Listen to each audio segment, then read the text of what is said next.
Welcome to the Simpleton Podcast. I'm Clark Massey, and I am here with the creator and host of a podcast called Culture Catechism, Mike Tenney. What's up, y'all? Where are you broadcasting from, Mike? I'm broadcasting from my home in Laurel, Maryland. It's just outside of Washington, D.C., just about 20 minutes from Simple House, D.C.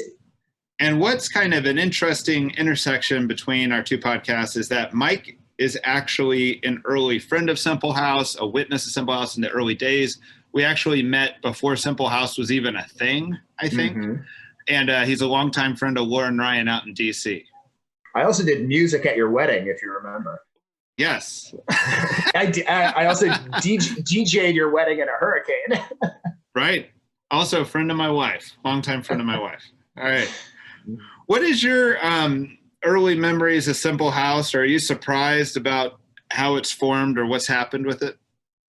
I don't think surprised. I think it's been really cool to see kind of its maturation through the years, to see you and Ryan and Laura from the early days start off just kind of like, all right, we want to serve the poor. We want to serve God radically.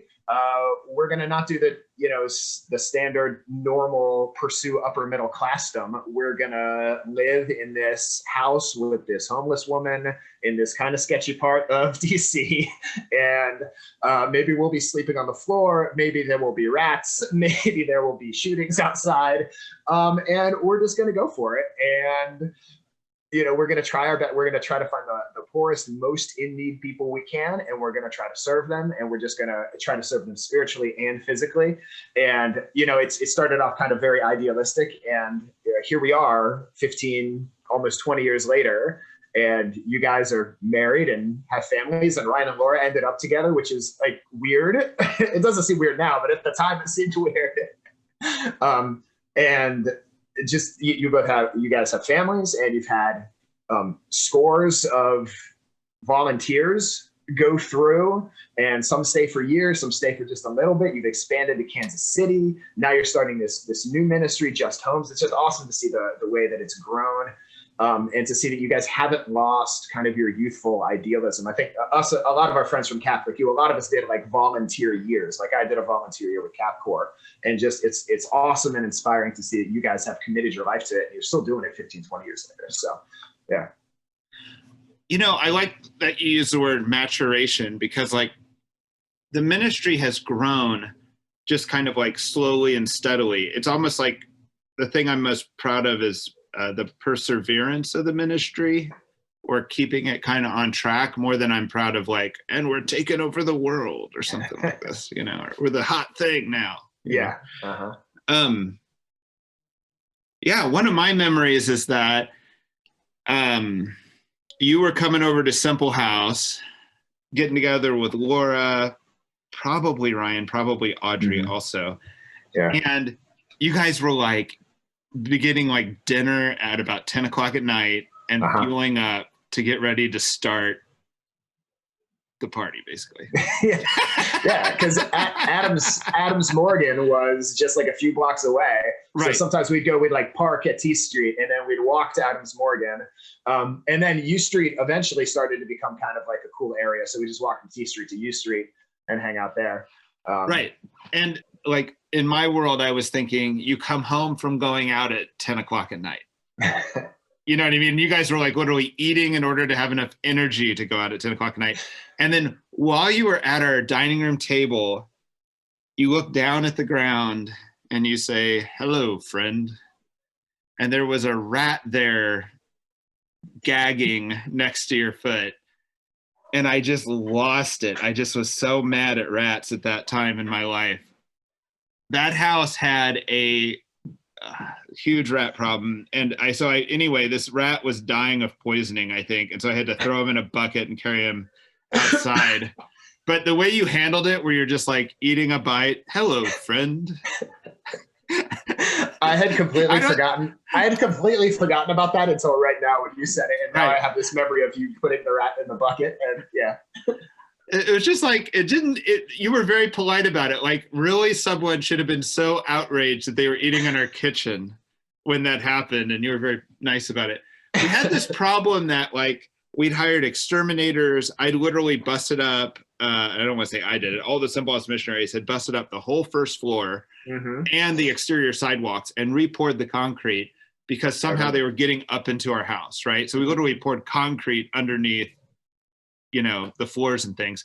But I really think somewhere back deep in the kitchen, there was a sewer connection that it didn't matter how many of them we killed, they were coming. And we no longer have that house. Yeah. Well, so I'll share. I remember from the rat problem, like you guys built a fence in the backyard. That was part of it. You were putting up chicken wire for a while. And I helped with that project with our friend Anthony. And that might have even been before Ryan moved in. And Ryan and I were roommates. And Ryan and I were in a band at the time. We were also playing in clubs all over DC and Baltimore.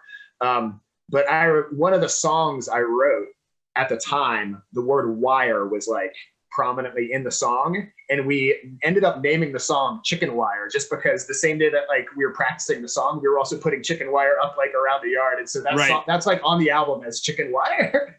That was not so much as to prevent the rats. That was to keep drug dealers out of the backyard. Ah, there you go. Because we had drug dealers hiding their drugs in our backyard. Oh my God. And then coming to get it when they would make a sale. And I remember Laura leaned out like the upstairs window and said, "What are you doing?" He said, "Oh, I should have Laura tell the story." I was like, none of your business. You don't want to know. Oh my gosh. But you're in our backyard, Wow. All right. Well, I want to talk to you about pop culture. Yeah. My first question though is, does pop culture really exist anymore? And I take this from Quentin Tarantino is a little bit older than me. And back in the day when he grew up and when I was kind of growing up, there was like 4 TV channels. We all saw incredible amount of like reruns of Gilligan's Island, Love Boat, like MASH, right? Like if you made a reference in one of those shows, the likelihood that someone else in the room knew exactly what you were talking about, because there was such a much more limited amount of content. Yep. Right. And now when I look, and I think you see that in Tarantino movies, like he's like kind of taking a library of stuff that maybe you would have gotten in the 70s, 80s, or 90s and just referencing it constantly, But now it's like you could be into like K-pop, or it just seems like the number of scenes someone could be interested in today is so fragmented that I don't understand how a kid can go to school or wherever and like make cultural references the same way. Mm-hmm.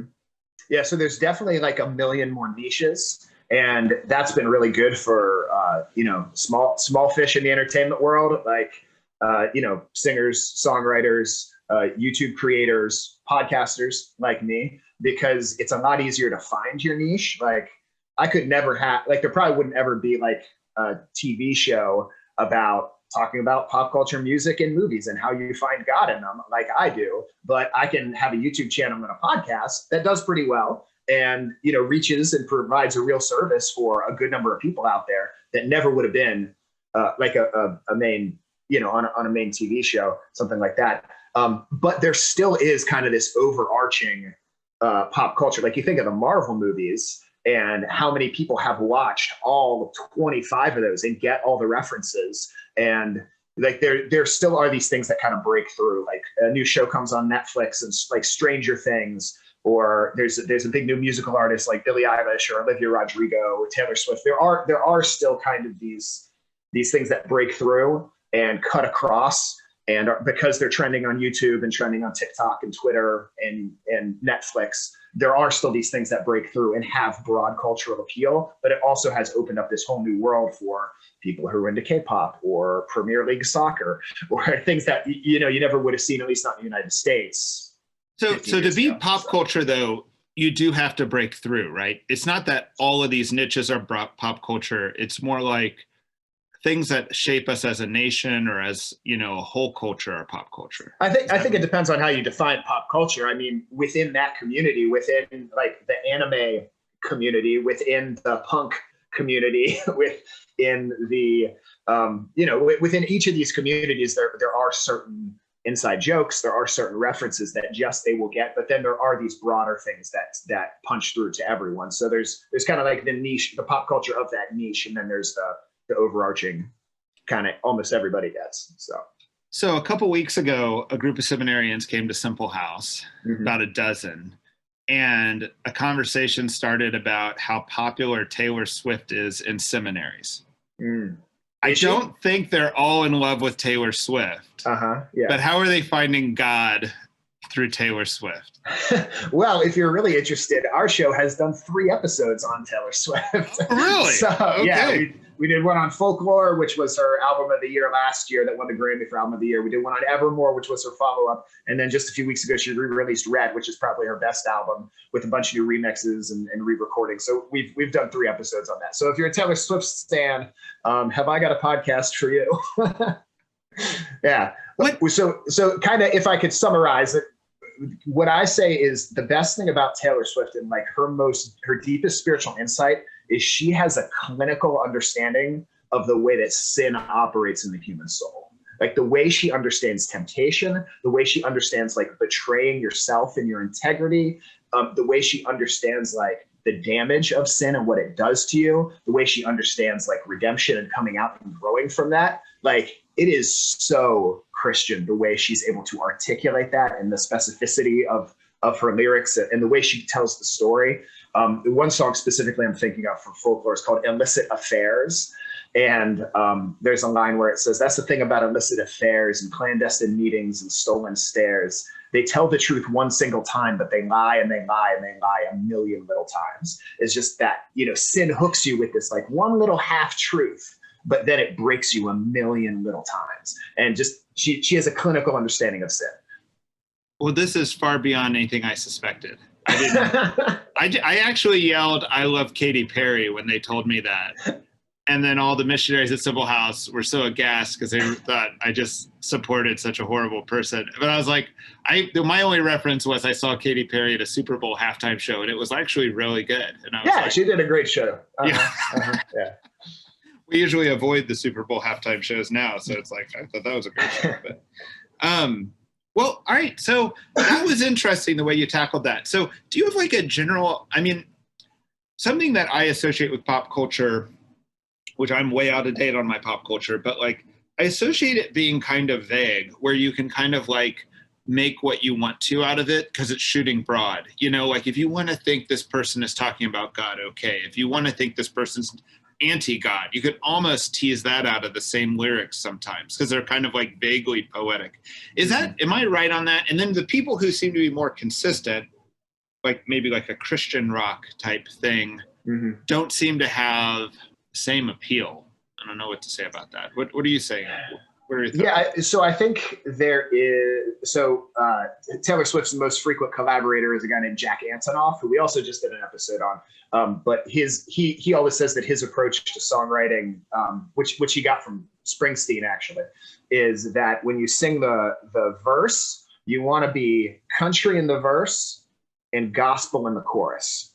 Now, what he means by that is country songs are very specific in storytelling. So like, my dog died, I got a hole in my jeans, and my girl left me, and my truck won't start, like very specific things that have happened to you. And then gospel is stuff that everybody can sing, right? Anybody can sing. If you're in an arena with 50,000 people, everybody can sing it. Like the moral of the story is the chorus. Not necessarily, but it's the part that everybody can relate to. Okay. So a lot of times in songwriting, or pop stuff, there's this mix of specificity, which makes it feel real and not cliche. But then there's this broad applicability that people can say, all right, well, that's where I am. That's what I can yell at the top of my lungs. So even if I never had that experience in a relationship, had a person, pass away in that way, maybe I never felt those feelings exactly. I get to this part in the chorus where I can scream something that's broad enough that it applies to me. So I think oftentimes pop culture has that neat mix of specificity and generality. And that's why it connects with the specificity. Like it draws you in and interest. And again, it doesn't just seem cliche.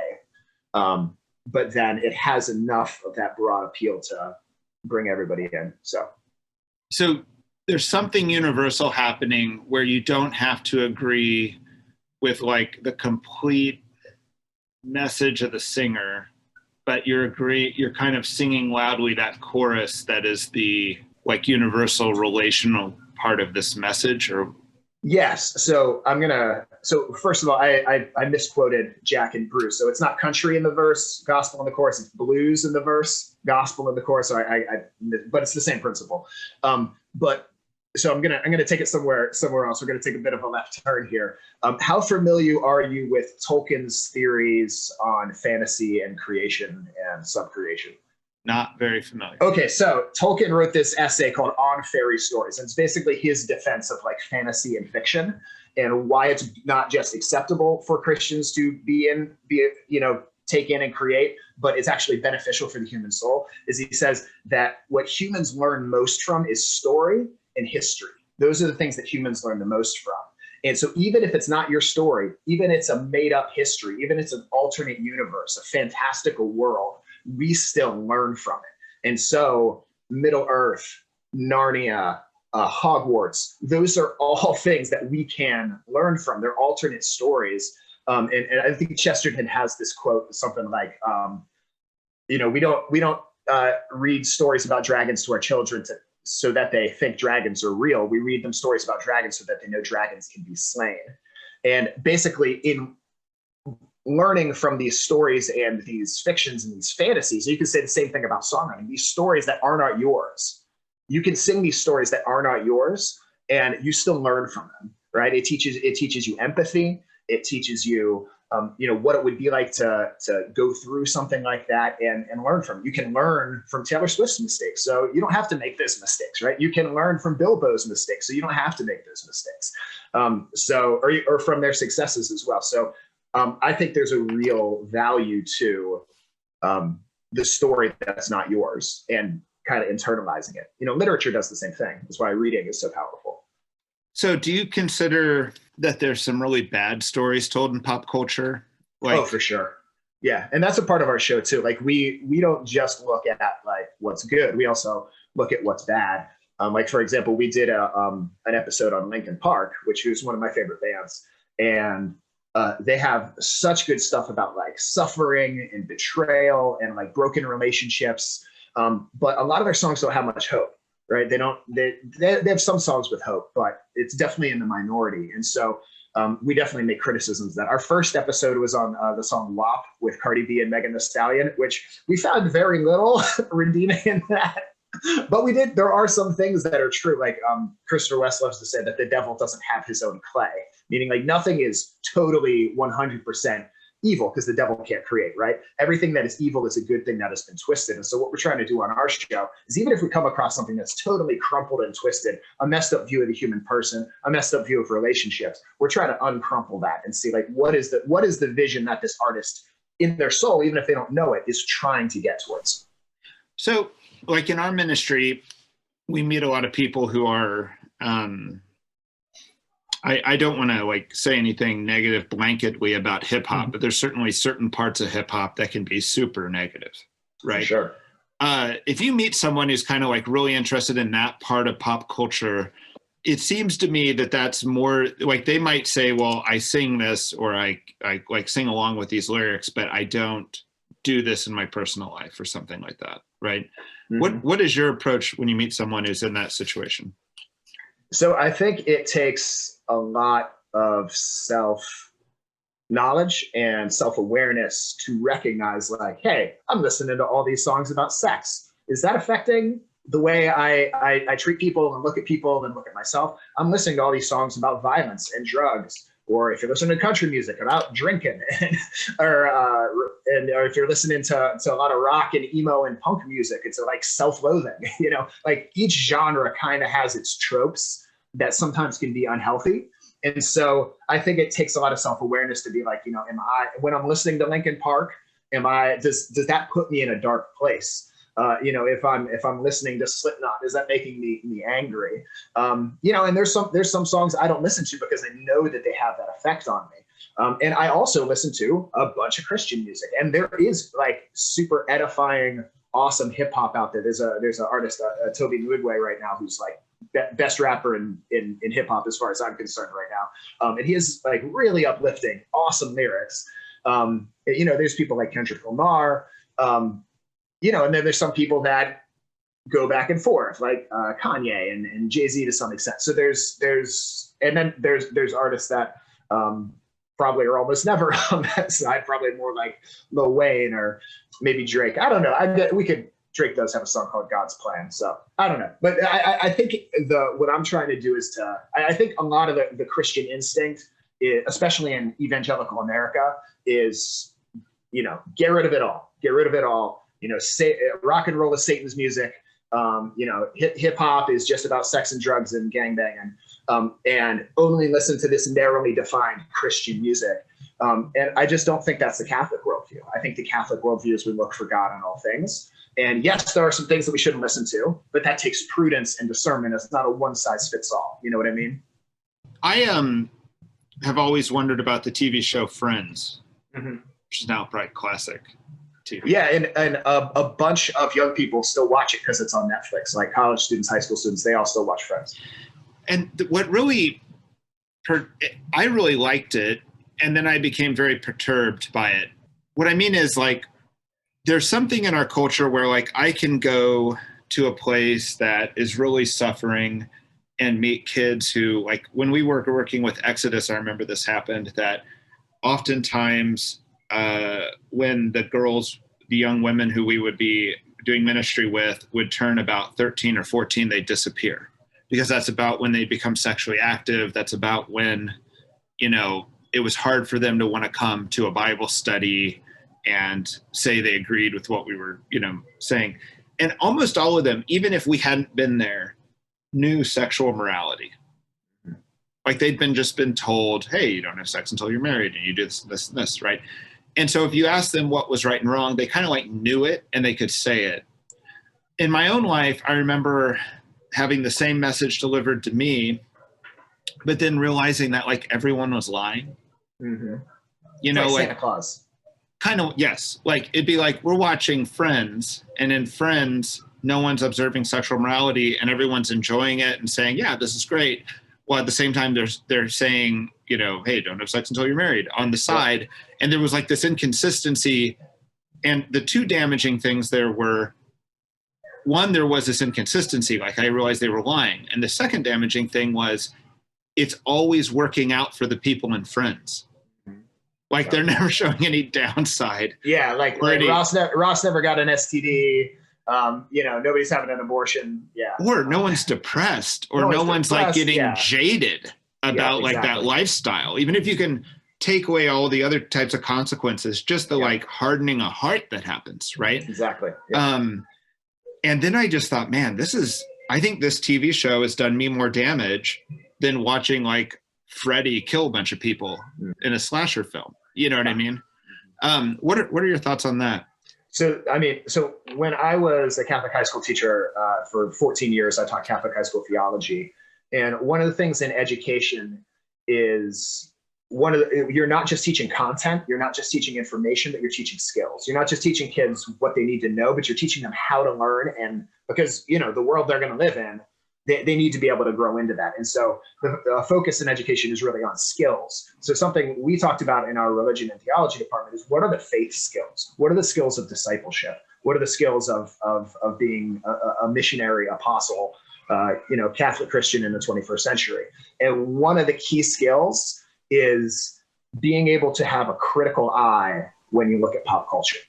And that's a lot of what my show does, or what we're trying to do at least, is, if you're a teenager or you are listening to Billie Eilish, if they're watching Umbrella Academy or Stranger Things or Harry Potter or Hamilton, then you're like, oh, well, I can listen to this podcast, Pop Culture Catechism, about this thing. And then you get the Catholic Christian worldview, and it helps you to kind of develop those ears. It helps you to develop those eyes, so that when you watch Friends, you're asking questions like you just asked. You're asking like, hey, well, that's not how it works out in real life. But I think there is, I think there is a place for moderating our use of media, especially popular media. Like, I think it's good for us to have screen time limits, even for ourselves, not just for our children. But then also we can't just keep ourselves in a bubble all the time, or at least most people won't. The large majority of people won't. Or maybe we even shouldn't. We should, at some point, we need to be able to have the eyes and the ears, the mind of Christ, as St. Paul calls it, to be able to see these things and recognize the good and kind of sift the wheat from the chaff, if you know what I mean. The only thing that makes me question what you're saying is that something that most people are capable of? Or even if most people are capable, like 60%, is there a big population of people who aren't going to be able to live with the amount of reflection and recollection to sort all that? Mm-hmm. Maybe it'd be better to avoid it altogether. There are probably some people like that. I don't know if I am smart enough to speculate on a percentage. But I think what I'm trying to do is to help people develop the skills and develop that interior discernment and prudence to know, this is what I watch, this is what I don't watch, this is how I think about things when I do see them. Can we go back to Tolkien? Yeah, absolutely. Right. Absolutely. So my understanding is the very first fantasy writer is George MacDonald. Mm-hmm. And he's pointed out, C.S. Lewis says that's his hero, is George MacDonald. And he's writing in like the 1890s. And he actually writes a novel called Phantastes. And then he also writes Lilith. And those are kind of the first two fantasy novels, as my understanding, right? Mm-hmm. And then you kind of have more or less not much fantasy written. And then Tolkien comes on the scene and creates a world, mm-hmm. right? And it almost seems to me like almost all fantasy since Tolkien has been, and I'm not an expert, I'm mm-hmm. out over my skis on this. It seems like it's been the Tolkien world tweaked. Like he's the baseline world, like we're in Tolkien world and you know that here are the normal rules of Tolkien world. There's so much magic, there's so much whatever. And now this novel is going to say my world's different than Tolkien in this way, right? Is that the way you see it, that he kind of created the baseline of fantasy and pop culture? It was that way for a while. But I don't think it's that way anymore. Probably the most popular fantasy writer right now is a guy named Brandon Sanderson, who's awesome. If you've ever read any Brandon Sanderson, highly recommend it. And his worlds are just like so creative, and they happen in different times. Like there's some of his worlds are kind of like in it's like fantasy, but in Industrial Revolution times. So people are like they have like revolvers, but also they can use magic. And then there's also, and then they'll have something like the High Renaissance. But it's not just like elves and dwarves. It's like entirely new creatures, entirely new magic systems, and very different types of magic systems. Like Tolkien's magic is known as what's called soft magic, where you're not really sure exactly what Gandalf can do. You're not exactly sure, like, what are his powers? What are his skills? What can Legolas do? And there's this line that happens throughout all of Tolkien. It's like, oh, that was luck, if luck you would call it. Or like, some people might call this magic. Like there's kind of this vague sense that it's just this mystical world. But then there's some writers, and Brandon Sanderson is one of them, where it's very much like hard magic, where it's like, all right, there are these 10 types of magic users and they have these qualities and these how they develop them. It's almost just like an alternate science. So, so I would say that was true for a while, but not really anymore. Let me ask you about Dune in that context. Yes, Dune. So Dune is the first movie I've seen in the theater in a decade. The last movie I saw was True Grit. Okay. Then before that, I believe it was Nacho Libre. I went to go see Dune because in the 90s, a friend of mine and we would dig up everything that could be considered a cult movie and watch it, right? Uh-huh. So we watched the 80s Dune and loved it. I mean, like when I meet people today who are maybe real fans of the book or fans of the new Dune movie and they are embarrassed by the 80s Dune, I'm like, it kind of makes me sad. I'm like, you have to, this is such a great, have you seen the 80s Dune? The Lynch version? Okay. It's corny. Sting is in it, by the way. He has a great, cool. Yeah. He's one of the Harkonnens. All right. Well, when I watched Dune, it was very religious for me. Mm-hmm. I don't want to give the movie a lot of credit for it. It was I felt very religious to me despite the movie. The reason why it felt so religious to me was I was watching a place where the kind of spiritual magic and prophecy was, I think what you said, kind of like hard magic in a way, like it was part of the world, right? Whereas like in our religion, the supernatural, in a sense, undergirds the world, created the world, sustains the world. It's beyond, in a sense, it's not like chemistry to the world. It's even more base, the supernatural, right? Whereas like in the Dune world, the supernatural is like a different form of social science or even physical science. Like the way Lady Jessica can use the voice to control people, like that takes, years of training, and it's hitting like a certain frequency that like affects your amygdala and that sort of thing. Like it's you can explain it with science, basically. Well, or you could think like the whole word supernatural means like something beyond nature. Yes. Right. Like something outside system. It's outside the system. Whereas like in the Dune universe, it's inside the system. Yep. Mm-hmm. Right. And so when I saw how much faith these characters had in the prophecy and in the spiritual, I thought, you guys kind of have a crappy spiritual, and look at all this faith you have. And it made me think, I know something so much better. I need to be at least as faithful as you are to this crappy spiritual idea. And also the Messiah you have is not based on all loving. It's not based on, the Christian virtues. It's this Messiah you have is kind of a political Messiah that's going to like free these people and free the planet and help the indigenous people of this planet take over. More like from somebody from the book of Judges in the Bible. Yeah. Okay. Sure. Yeah. And it's like, and the Messiah that I know is so much better. Yet I'm not always as excited as these people are. For this lesser idea, right? Yes. And it really struck me. It really made me like want to go pray, and I like literally wanted to go pray afterwards, just because it struck me about the power of God and how much greater God is than this mythical spiritual thing that I just watched in Dune. Yeah. And you had a couple great episodes on Dune. I enjoyed watching that. Thank you. Yeah, we did do an episode on Dune with John Mark Grodi, he's one of the guys that works at the Coming Home Network. And we had a really good kind of philosophical discussion about it. We get into kind of some Buddhist stuff, Buddhist spirituality, and how it relates to Christianity. But in that world of Dune, a lot of the spirituality is almost like manufactured. It's almost like used by the powerful people to manipulate the less powerful people. It's kind of used as a way to manipulate and shape the peons, and make them do what you want.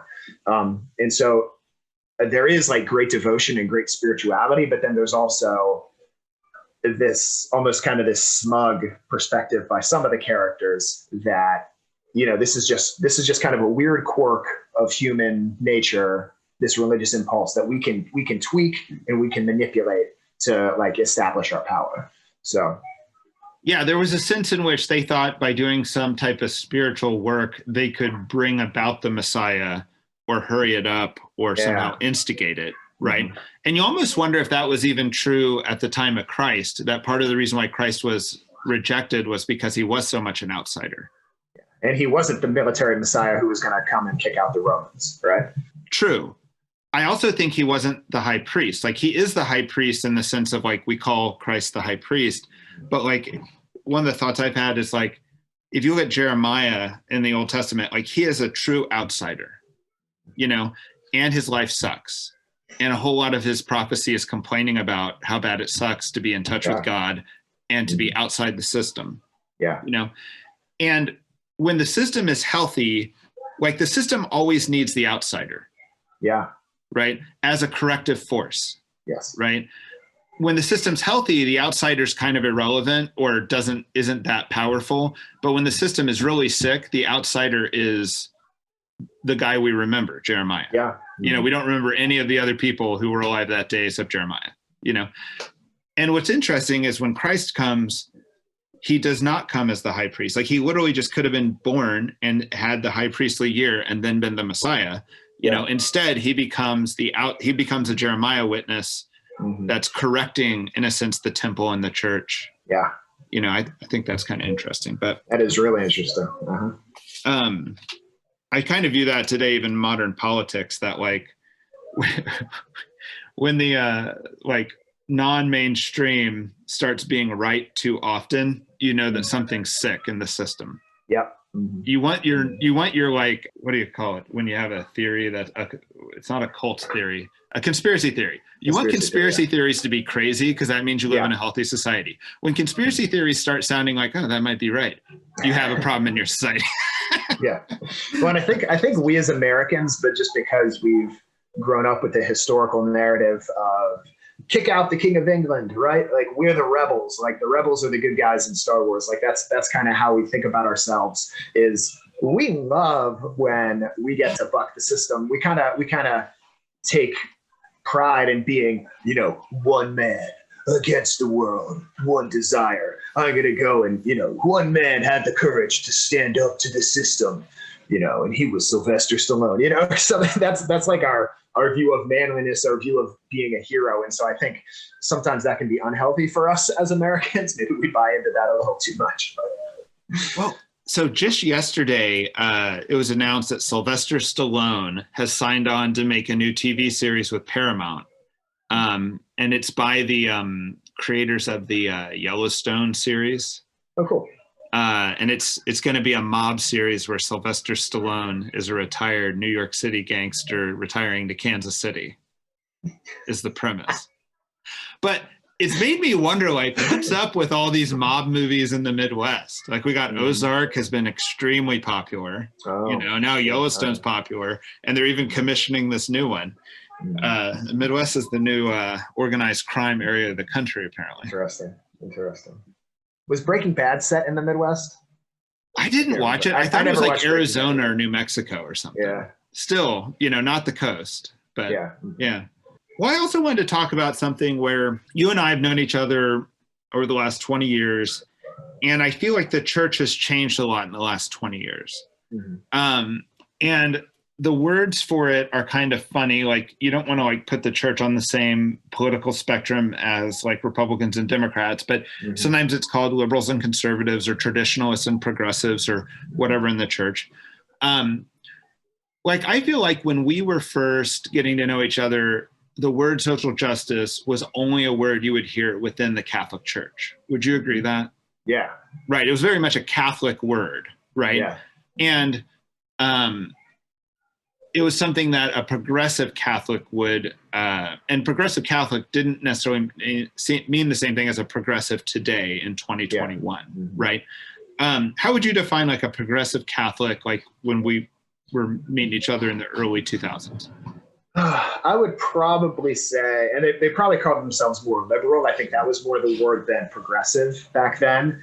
And it meant probably you had a great emphasis on serving the poor, and the poor and the marginalized. And it probably meant you disagreed with the church on some sexual issues, specifically contraception, maybe homosexuality, but definitely contraception in most cases. That's kind of the stereotype. That's how I probably would have. If somebody told me in 2002 they're a liberal Catholic, that's probably what I would have understood that. And it was kind of a mainstream view then. You correct me whenever you think I'm saying something wrong. And I kind of think that's where the Nancy Pelosi, Joe Biden type of Catholicism also comes from. Is back then it wouldn't have been as. It seems weirder now to call them Catholic than it would have 20 years ago. Oh yeah, for sure. Right. For sure. Yeah, there was kind of this sense in a lot of the Catholic Church. It's like, oh, well, you know, with contraception, like nobody really believes that. Like, yes, that's technically a belief, but like nobody really follows that. Like that was kind of the understanding in a lot of places, you know. And so I feel like you could say there was a belief in progress. Mm-hmm. There was also a belief in the acts of the church are the main value of the church. And then on the other side, you would say the belief was the traditional dogmatic truths and maybe the worship of the church is the focus. Yeah, definitely a focus on devotion, the sacraments, going to mass, probably daily mass, going to confession monthly, if not weekly, Eucharistic adoration, the rosary, St. Michael prayer, you know, the more devotions, the better. And and very, very much wrapped up with, at that time, in some ways, but I think this is because the university, Franciscan University in Steubenville, very, very much wrapped up in the charismatic movement to some extent. I think that depended on where you were, though. Yeah, I think that's a little bit off in the sense that I feel like this thing that was not progressive in Catholicism was very broad. It was everything from the Legionnaires, or like a very hyper traditionalist, to like what I call like the JP2 generation, which was very much influenced by Steubenville. I felt like it was there at Catholic U when you were there. It was like a hope-filled, faithful orthodoxy, you know, and it wasn't so much a like, let's go recreate the old way, or it wasn't even anti-liberal in any way. It was like, it was much more a like, hey, if only these people understood what the church was really saying, they would get it almost. Yes. Exactly. Right, which I think is kind of naive in hindsight, I have to say. Although I really enjoyed that scene, I don't think it was just a matter of people needing to understand the church better, right? Like when you read the New York Times and they would kind of misinterpret it, you'd think, oh, too bad they don't understand. Yeah. You know, but now I'm like, no, I don't think it's quite that easy, you know? And in this time, and I felt like Simple House, well, I know what Simple House was an effort to bridge that, to say the acts are very important, and the belief is very important, and was put it together, you know. And now, and I think maybe there was more of a balance. I think of all the Catholic colleges I've had an experience with, and maybe I'm biased because I went to Catholic U, but I feel like that balance exists at Catholic U uniquely in a way I've never seen anywhere else. Like there's this thing called the Cardinal Newman Society, which kind of ranks, it's very kind of more conservative traditionalist organization, and it ranks Catholic universities on like the orthodoxy. And Catholic U makes their list of like good Catholic community. I saw another list, and I forget who did it, but it was like the Catholic universities that have the best devotion to like service and serving the poor. And Catholic U was on that list, and it was the only school on both lists. And I think that speaks that says something really good about Catholic U. Yeah, I think that Catholic U deserves a ton of credit, and I think it's unique. I'm like agreeing with everything you just said, and my wife is a Catholic U grad, and she thinks that way too. I don't really understand where Catholic U is at this moment in time, you know, but Catholic U also is the university that to me, it captures what in the Jewish community is called the modern orthodoxy. Like a modern Orthodox Jew is someone who is going to keep every law of the Jewish faith while being as in society as possible. Like a Hasidic Jew might retreat from society, but a modern orthodoxy means I'm going to do everything yet be as deep in society and pop culture as I can. Yeah. You know, and I felt like Catholic U did that because it also was really participating in academia also. Like some of the other more famous Catholic universities that are really good on faith don't necessarily have publishing professors who are trying to strive in their field in the same way that they are at Catholic U. So I just think Catholic U deserves, I mean, we could do an ad.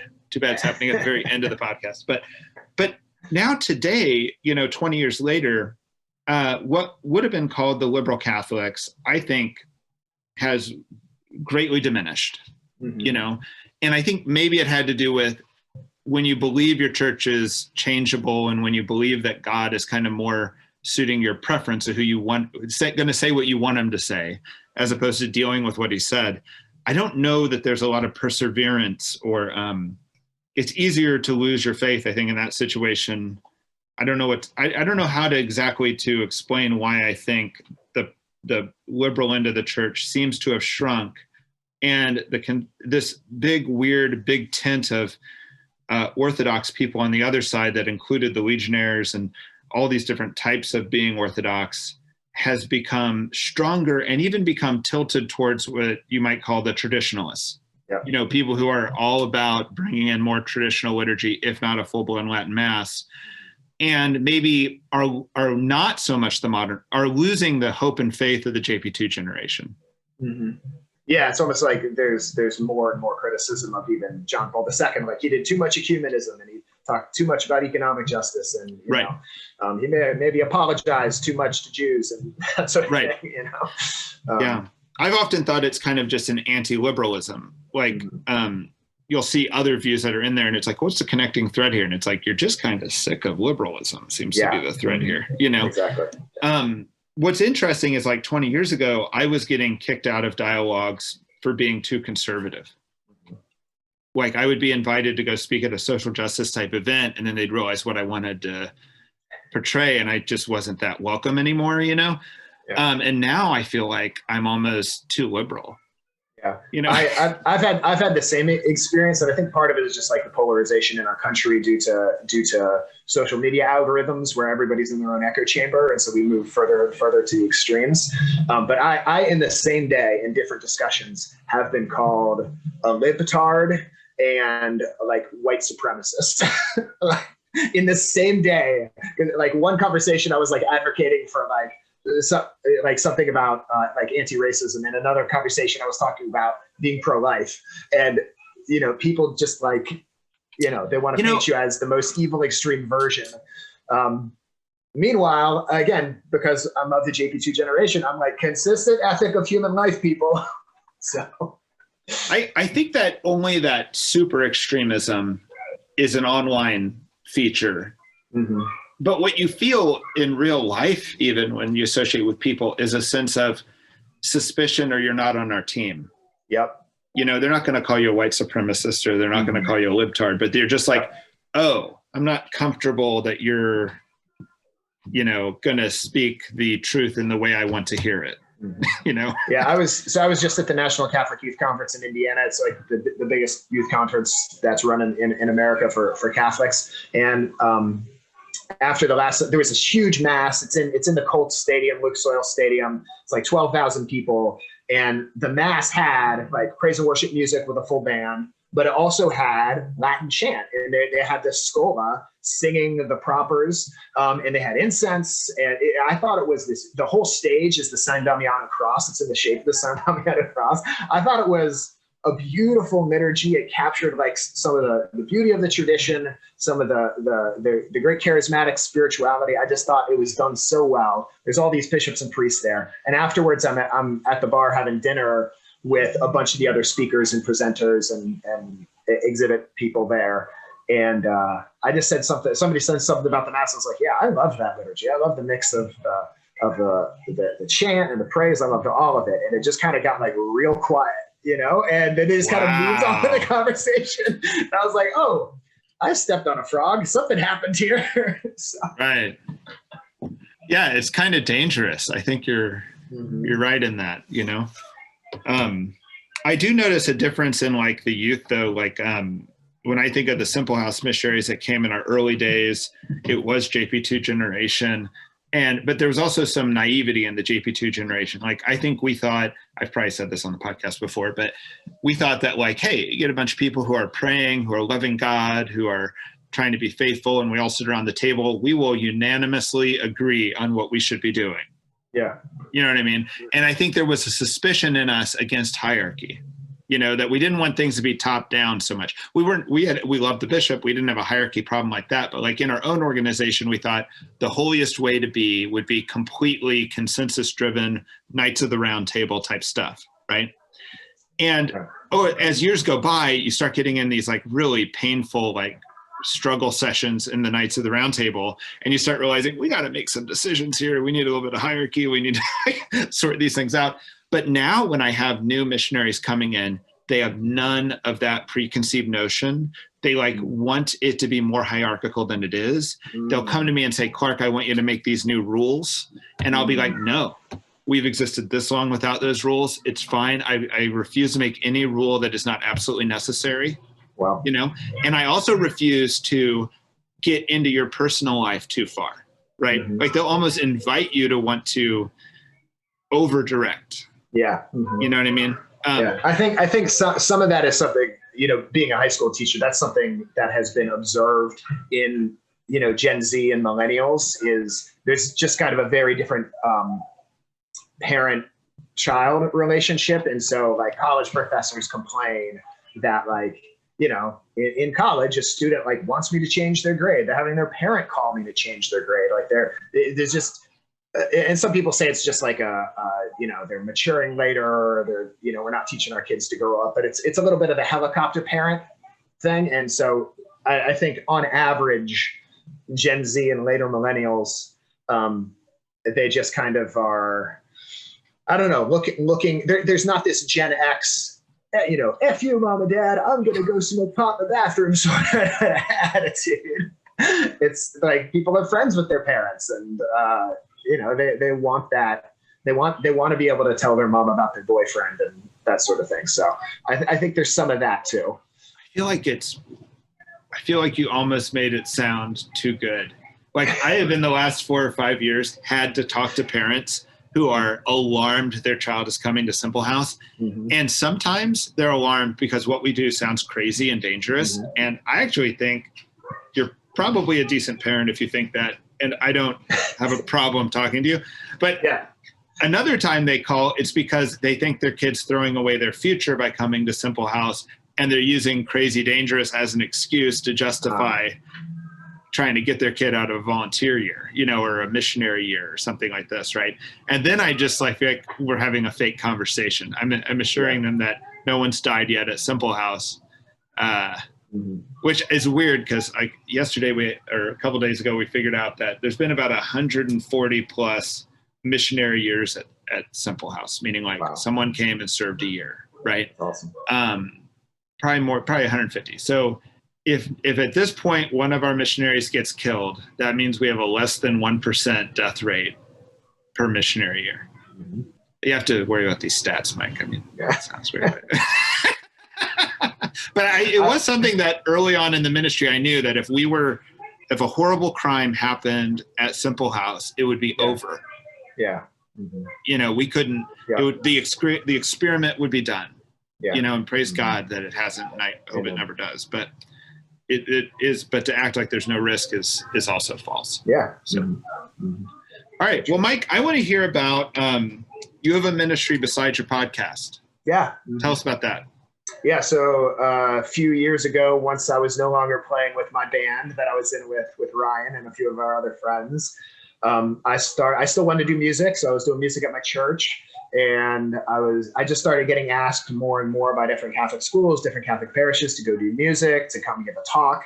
And I felt like I was pretty good at it. I started getting asked more and more and more. And eventually I was like, all right, I'm going to, people started asking me like, well, what do you charge? I was like, oh, do I charge? I don't really know what I charge. So I decided to get a little more organized about it. I started Mike Tenney Music Ministry. So there's a MikeTenneyMusic.com now. And I've got business cards. And so for the past 5 or 6 years, kind of on the side, I was, I would teach 5 days a week. And then during the summers and on the weekends and at night, I was leading holy hours and leading retreats and giving talks and doing theology on taps. And more recently doing a lot of youth conferences and parish missions and stuff like that. Discerned over several years that when my wife's career kind of took off and it made more financial sense, I quit my job at the Catholic high school I've been teaching at. And so now I'm kind of full-time a stay-at-home dad. And then I do this ministry stuff on the side, which includes Pop Culture Catechism. And so a lot of my ministry now is through Awaken Catholic. Awaken Catholic is the organization that runs Pop Culture Catechism. They're the ones that owns the studio, but I'm also now a speaker through them. So they book my events, and I have a parish mission on their website. So that's what I do. And so I just came back from the National Catholic Youth Conference with a group from Catholic U. Catholic U hired me to go out and do music for their session that they were running. I work a lot with the Archdiocese of Washington, the Diocese of Arlington, Virginia, the Archdiocese of Baltimore. That's where I do most of what I do, but I've also been done stuff with the Diocese of Austin, Texas. I've been up to New York. I've been in the Diocese of Burlington, Vermont. Pennsylvania, West Virginia, North Carolina. I've been a handful of other places. So if people want to contact you, where do they go? So if you want to contact me, go to awakencatholic.org and click on the contact button, and you'll get an email to our lovely events planner Lauren and tell her that you want Mike Tenney for whatever your event is. Thank you, Mike. I'm going to have to tell the seminarians about the Taylor Swift podcast you've got. I think that they will love discovering that. So absolutely. I hope to have you on again sometime, and thank you so much, Mike. Yeah, thanks so much. It's good to see you, Clark. Say hi to Audrey for him. Will do. Please like, subscribe, and share, and I will talk to everybody later.